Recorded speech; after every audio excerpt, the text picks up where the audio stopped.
पुस्तक का नाम महारानी अहिल्याबाई होलकर। लेखक पंडित श्रीराम शर्मा आचार्य। ऑडियो 2। महाराज मल्हार राव ने पता लगवाया और अहिल्या के पिता को बुलवाकर कहा, सिंधिया, मैं आपकी सुलक्षणा बेटी को अपनी पुत्रवधू बनाना चाहता हूँ। आशा है आप मुझे निराश न करेंगे। महाराज इंदौर का इतना कह देना भी अधिक से अधिक था और यह एक सामान्य व्यक्ति पर महती कृपा थी। तथापि गुणवती अहिल्या का मूल्य उनकी दृष्टि में इतना हो गया था कि एक बार शंका हुई कि कहीं मनकोजी इनकार न कर दें। इसे ही तो कहते हैं गुणज्ञता और गुणग्राहकता, जो किसी निरस्तेय गुणज्ञ के लिए ही संभव है। महाराज मल्हार राव एक ऐसे ही उदार गुणज्ञ थे। उन्होंने दोहराया, क्यों सिंधिया, क्या मेरा प्रस्ताव? महाराज का वाक्य पूरा भी न हो पाया था कि मनकोजी सहसा कह उठे, नहीं नहीं महाराज, मनकोजी आपे में ही न थे।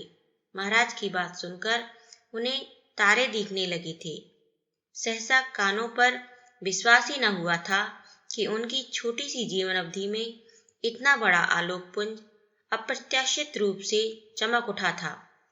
वे चकाचौंध होकर इस प्रकार विस्मय विमूढ़ हो गए थे, जिस प्रकार कोई असिद्ध साधक अकस्मात ही परमात्म तेज पाकर आत्मविभोर होकर समझ नहीं पाता कि यह क्या हो गया है। तभी तो वे महाराज के प्रस्ताव का सहसा उत्तर न दे पाए थे। महाराज ने उन्हें आश्वस्त किया और वे ईश्वरीय अनुग्रह से प्रकृतिस्थ तथापि आनंद विभल सिद्ध के समान वापस चल दिए। मनकोजी भागे भागे घर आए और उन्होंने 100 सपूतों से भी अधिक मूल्यवती अपनी बेटी को करुणाग्र गौरव से देखा। अहिल्या उस समय गौ का गोबर उठाकर हाथ धोने जा रही थी। पिता ने उनके दोनों हाथ पकड़कर खुद धुलाते हुए गदगद कंठ से कहा, बेटा, अब तेरे यह हाथ गोबर में कभी न सनेंगे। अब यह इंदौर की राजसत्ता में सहायक होंगे। अहिल्या को तो अपने पिता का यह क्रियाकथन ही नहीं समझ में आया। उनकी माता भी विस्मय के साथ यह कहती हुई आ गई, आज आप यह क्या कह रहे हैं? हाँ, ठीक कह रहा हूँ। इंदौर के महाराज मल्हार राव होलकर ने अहिल्या को अपनी पुत्रवधू बनाने के लिए आज ही सवेरे तो मुझसे मांग लिया है। इसी याचना के लिए ही तो उन्होंने मुझे बुलाया था। अहिल्या यह सुनते ही कोठरी में भाग गई और वे दोनों उसे ऐसे देखते रहे मानो वे अहिल्या के माता पिता होने योग्य न थे। माता पिता बेटी की विदाई के विषय में कुछ बात करने ही वाले थे कि तब तक बाहर से आवाज आई, मनकोजी, कन्या को अभी जैसी बैठी हो भेज दीजिए। महाराज ने पड़ाव उठा दिया है। मनकोजी ने बाहर आकर देखा, चांदी की डंडों और जरीदार मखमली उपहार की पालकी द्वार पर रखी हुई थी। महाराज का प्रधान प्रबंधक खड़ा प्रतीक्षा कर रहा था। साथ में अनेक सूत और सिपाही भी थे। अहिल्या के पास कोई और वस्त्र थे ही नहीं, बदलाए भी तो क्या जाते। उसी सफेद मोटे गाढ़े की धोती में जो कि वह पहने हुई थी, पालकी में आदर और आर्द्रतापूर्ण वातावरण में बैठा दी गई।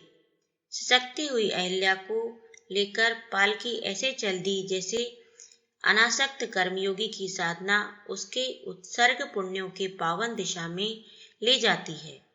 और भारी हृदय से घर आकर मनकोजी ने अपने को ऐसा हल्का अनुभव किया कि मानो वे जीवन मुक्त हो गए हों। अरे मनुष्य में देवत्व के प्रतिनिधियों, अभ्युदय के प्रत्यूष पर्व के समान सौभाग्य के प्रतीकों, सात्विकता के संतान, सद्गुणों, तुम्हारी जय हो।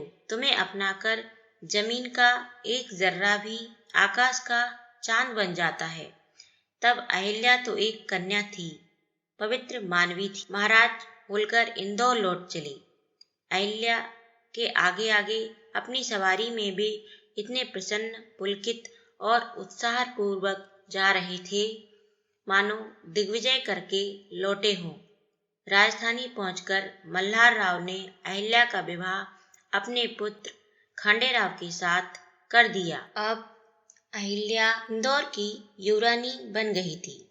यद्यपि वह ना तो राजपुत्री थी और न राजघरानों से उसका कोई संपर्क ही रहा था, तथापि उसे राजवधूत्व के निर्वाह में कोई कठिनाई नहीं हुई।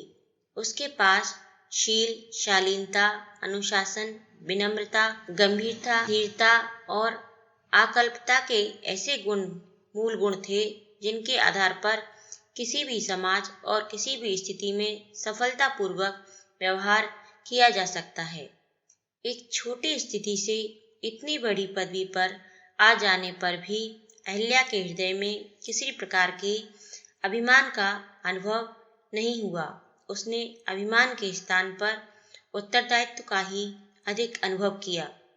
ऐश्वर्यपूर्ण राजमहल की परिस्थितियों में पहुंचकर भी उसकी सादगी और सरलता में कोई अंतर न आया, बल्कि उसके आगमन से राजमहल के वातावरण में भी सात्विकता का समावेश हो गया। युवरानी हो जाने पर भी धैर्यवती अहिल्या ने सादे वस्त्र, साधारण भोजन और सरल व्यवहार का परित्याग नहीं किया था।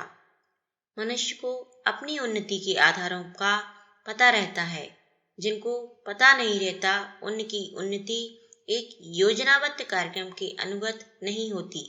वह एक आकस्मिकता, संयोग अथवा घटना मात्र होती है। ऐसी अनजान उन्नति पर मनुष्य का कोई नियंत्रण नहीं रहता और वह जिस प्रकार संयोग के समान आती है वैसे ही घटना के समान बीत जाती है। इसका कारण यह होता है कि आयोजक व्यक्ति को अपनी उन्नति के कारणों तथा आधारों का ज्ञान नहीं रहता, अस्तु वह अपनी अस्त व्यस्तता में उनकी रक्षा नहीं कर पाता। आधार उखड़ जाने से उसकी उन्नति का भवन टूटकर गिर जाता है। इसके विपरीत जो कर्मयोगी अपने जीवन का विकास क्रमबद्ध योजना के अनुसार किया करते हैं, उन्हें अपनी सफलता के कारण और आधार ज्ञात रहते हैं और वे हर मूल्य पर उनकी रक्षा करके अपनी सफलता तथा उन्नति को स्थायी बना लेते हैं। इसी को बुद्धिमत्तापूर्ण जीवन यापन कहते हैं। यद्यपि अहिल्या ने किसी अलभ्य जीवन उन्नति के लिए उसके आधार अपने सात्विक गुणों का आराधन नहीं किया था, यह उसके सहज स्वभाव के ही अंग थे। तथापि जब उसे न चाहते हुए भी अप्रत्याशित रूप से उन गुणों का पुरस्कार मिल ही गया तो अवश्य ही उसने उस पर विचार किया और समझ लिया कि यह सब सम्मान उसका नहीं, उसके उन गुणों का है जिन्हें वह अपने निश्चल और निर्लिप्त जीवन पद्धति के परिणाम स्वरूप निसर्ग क्रम से पा रही थी। निदान वह अपनी उन्नति के उन आधारों के प्रति अधिकाधिक निष्ठावती हो गई और सावधानी पूर्वक उनकी रक्षा करने लगी। सावधानी अब उसके लिए अपेक्षित भी थी। एक तो वह अपने उस ग्रामीण जीवन से ठीक विपरीत परिस्थितियां तथा वातावरण में आ गई थी, जहाँ पूर्व जीवन में प्राप्त वातावरण उसके सात्विक तथा सरल गुणों का सहायक और सहयोगी था। वह वर्तमान स्थिति उसका विरोधी न सही परीक्षक अवश्य था। साथ ही अब वह अल्हड़ और निरपेक्ष जीवन क्रम से ऐसे महत्वपूर्ण स्थान पर आ गई थी जिस पर रहकर मनुष्य का प्रत्येक कार्य एक अर्थ, एक प्रभाव और एक दूरगामी परिणाम रखता है। अतएव ऐसी अर्थद्योतक स्थिति में उदात्त उत्तरदायित्व ही संबल होता है, जिसके निरीक्षण में ही हर कदम प्रामाणिक तथा निरापद रूप से उठा सकना सहज और संभव होता है। अहिल्या ने वह उत्तरदायित्व धारण किया और अपने युक्त आचरण के कारण किसी को यह अवसर न दिया कि कोई उसके वर्तमान को लेकर उसके पूर्व जीवन की ओर संकेत कर सकता। गुणवती अहिल्या को अपने ग्रामीणत्व के साथ राजस्व का सामंजस्य कर लेते देर न लगी। जो धैर्यवान अपने तथा अपनी प्रवृत्तियों पर नियंत्रण कर सकने के अभ्यासी होते हैं, वे किसी भी स्थिति में संतुलन बनाए रखने में सफल रहा करते हैं। उसने अपने आदि गुणों को छोड़ना तो क्या, प्रस्तुत परिवर्तन से और भी नूतन तथा महान बना लिया। अहिल्या के सारल्य में उसके सेवा भाव ने और भी चमत्कार पैदा कर दिया। उसने पति, सास, ससुर तथा अन्य गुरुजनों की सेवा इस एकाग्र मन से की कि वह सबकी प्राणप्रिय बन गई। उन्हें ऐसा अनुभव होने लगा कि यही अहिल्या उनके जीवन में न आई होती तो कदाचित वे सब सुख, उस शांति, उस संतोष से अपरिचित रह जाते जो सत्संतानों से मिला करता है। अहिल्या की सेवा से द्रवित उस राजकुल का स्वाभाविक शासन का कठोर भाव बहुत कुछ विनम्र हो गया, जिसकी शीतलता उनके लिए एक नया अनुभव था। उन्होंने अपनी आत्मा में इस सत्य को स्वीकार कर लिया कि शासन जन्य अहंकार की अपेक्षा स्नेह जन्य शालीनता में अधिक सुख और गौरव है। अहिल्या ने कनिष्ठों को इतना स्नेह और सेवकों को इतनी करुणा प्रदान की कि वे सब उसकी रक्षा के लिए अधिक सजग और अनुशासित हो गए। स्वामियों की सौम्यता और सेवकों की अनुशासन वृत्ति से राजमहल में जिस संतुलन का समावेश हुआ, उसके कारण अब भय का नहीं, मानवता का शासन स्थापित हो गया। राजमहल का आतंकपूर्ण तनाव शिथिल हो गया और सभी अपने अपने स्थान पर एक स्वाभाविक सरलता का अनुभव करने लगे। एक दीपक के जल उठने से कक्ष की सारी वस्तुएं अपने सहज अस्तित्व में आ जाती हैं। एक अहिल्या के आगमन से यदि राजमहल के कृत्रिम जीवन में स्वाभाविकता का समावेश हो गया तो कोई आश्चर्य की बात नहीं। एक सत्य संसार को प्रभावित कर लेता है और एक मनुष्य समाज को बदल डालता है। सात्विकता से सुशोभित गुणों में ऐसी ही अपरिमित शक्ति तथा सुंदरता होती है। इतना सब होने पर भी अहिल्या अपने पूर्व जीवन को कभी ना भूलती थी।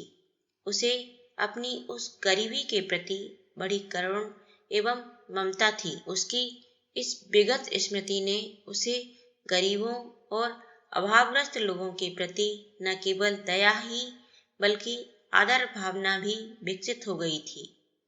उसे संसार के सारे गरीब अपने बंधु जैसे अनुभव होती थी और वह यथासाध्य उनकी सहायता करती रहती थी। दया और दानशीलता के गुण उसके पहले गुणों में जुड़कर स्थिर हो गए। पूजा का वह क्रम जो उसके जीवन का एक अंग बना हुआ था, आज भी चल रहा था। आज की संपन्न स्थिति में भी उसने भगवान की पूजा के उपकरणों में वही फूल और जल ही रखे थे। उसने उसमें पकवान, मिष्ठान अथवा अन्य धन घोतक वस्तुओं को शामिल नहीं किया था। अब वह अपनी प्रार्थना में इतना अवश्य कहने लगी थी कि हे भगवान, मैं आपकी वही अहिल्या हूँ। इस परिवर्तित स्थिति से उसे बदली हुई कोई दूसरी अहिल्या न समझे। वह शक्ति देते रहें जिससे वह आजीवन वही सेविका बनी रहे जो अपने विगत जीवन में थी। इस धन, इस वैभव और इस संपदा का समुचित उपयोग तो कर सकूं, किंतु यह सब माया मुझमें भोग वृत्ति का दोष उत्पन्न न कर सके। आपने जो कुछ दिया है उसे आपका ही समझती रहूं और आपके ही मार्ग में उसका उपयोग करती रहूं।